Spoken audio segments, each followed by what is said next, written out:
Complaint ఇస్తే ఆ complaint ఇచ్చినటువంటి వ్యక్తిని కిడ్నాప్ చేసి దాడి చేసి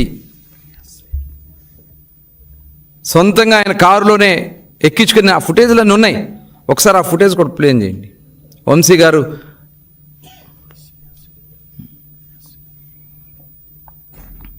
ఒక దళిత సోదరుడు పార్టీ కార్యాలయంలో వర్క్ చేస్తూ కంప్లైంట్ ఇచ్చాడని అతన్ని బెదిరించి భయపెట్టి కిడ్నాప్ చేసి అతను కేసును వాపసు తీసుకునేలాగా చేసింది వాస్తవం కదా? అందులో ఉంది మీరు కాదా? ఆ చేతులు మడత పెట్టుకుని అక్కడ నుంచున్న అతని వ్యక్తులు సత్యవర్ధన్ కాదా? అతను ఎదురుగా ఉండి బెదిరిస్తుంది మీరు కాదా? అది మీ ఇంటి దగ్గర ఉన్నటువంటి లిఫ్ట్ కాదా? హైదరాబాద్ అండి. ఇదంతా చేసి మీరు ఇవాళ సాక్ష్యాలతో సహా బయట దొరికితే మీరు పోలీసులను బెదిరిస్తారా?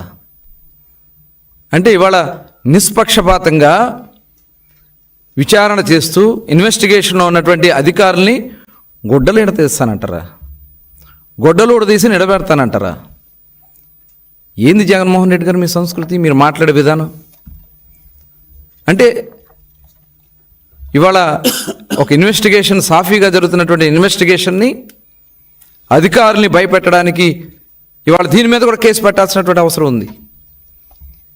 ఒక డ్యూటీలో వర్క్ చేస్తున్నటువంటి ఒక ఇన్వెస్టిగేషన్లో ఉన్నటువంటి కేసులో జైల్లో ఉన్నటువంటి వ్యక్తిని పరామర్శిస్తాకెళ్ళి బయటకు వచ్చి మీ గుడ్డలు ఊడదీస్తాను, మీరు ఎక్కడున్నా తీసుకొచ్చి నిలబెడతానని చెప్పి ఒక బాధ్యత కలిగినటువంటి వ్యక్తి, ఒక మాజీ ముఖ్యమంత్రి మాట్లాడాల్సినటువంటి మాటలేనా? ఇవన్నీ కూడా ఇవాళ రాష్ట్రాన్ని సర్వనాశనం చేశారు 5 సంవత్సరాల పాటు. ముఖ్యంగా కృష్ణా జిల్లాలో ఒక రాజకీయ చైతన్యం ఉన్నటువంటి జిల్లా, ఎంతోమంది మేధావులు ఉన్నటువంటి జిల్లా, ఇలాంటి దుర్మార్గులందరూ కూడా చేరి జిల్లాని సర్వనాశనం చేసి ఇవాళ పైగా వచ్చి మీరు ఈ రకంగా మీరు వాళ్ళకి ఒత్తాసు పలుకుతూ ఉంటే ఇది చూస్తూ ఊరుకునేది కాదు. దీన్ని మేము చాలా తీవ్రంగా ఇలాంటి అరాచకాలు కృష్ణా జిల్లాలో జరగనివ్వం.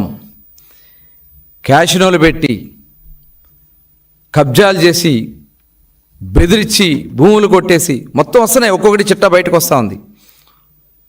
ఒక్క కేసు కాదు, మీరు చేసినటువంటి అన్ని అరాచకాలు బయటకు వస్తాయి. అధికారం ఉంది కదా అని చెప్పి కృష్ణా జిల్లాలో వంశీ గారు చేసినవి కానీ, కొడాలి నాని గారు చేసినవి కానీ, జోగి రమేష్ గారు చేసినవి కానీ, పేరు నాని గారు చేసినవి కానీ మొత్తం చట్టాలన్నీ కూడా బయటకు వస్తున్నాయి. ఎవరో కూడా తప్పించుకోలేరు చట్టం నుంచి. ఇది యథార్థం. ఖచ్చితంగా కృష్ణా జిల్లాని ప్రశాంతతను కాపాడే దాంట్లో మేము ముందుంటాం. ఇవాళ ఆ రోజు పవిత్రమైనటువంటి తల్లి లాంటి కార్యాలయాల మీద, పార్టీ కార్యాలయాల మీద దాడులు చేపించి విజయవాడలో అవినాష్తో తీసుకొచ్చి దాడులు చేపించారు. ఇవన్నీ కూడా ఏది కూడా వదలవు. ఖచ్చితంగా ఈ విషయంలో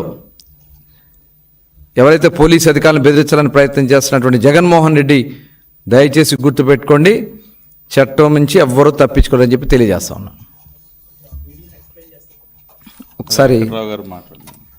ఒకసారి వీడియో ఒకసారి పార్టీ కార్యాలయంది ముందు చూద్దాం. ఫిబ్రవరి 22 పార్టీ కార్యాలయం గన్నవరంలో. మరి ఆ రోజున మా నాయకుడు చిన్నా గారి మీద బెదిరింపు కాల్స్ వస్తే ఆయన వెళ్ళి కంప్లైంట్ ఇవ్వడానికి స్టేషన్కి వెళ్తూ ఉంటే ఆ రోజున వీళ్ళందరూ వచ్చి పార్టీ కార్యాలయం మీద వంశీ గారి అనుచరులు మొత్తం కూడా రాడ్లు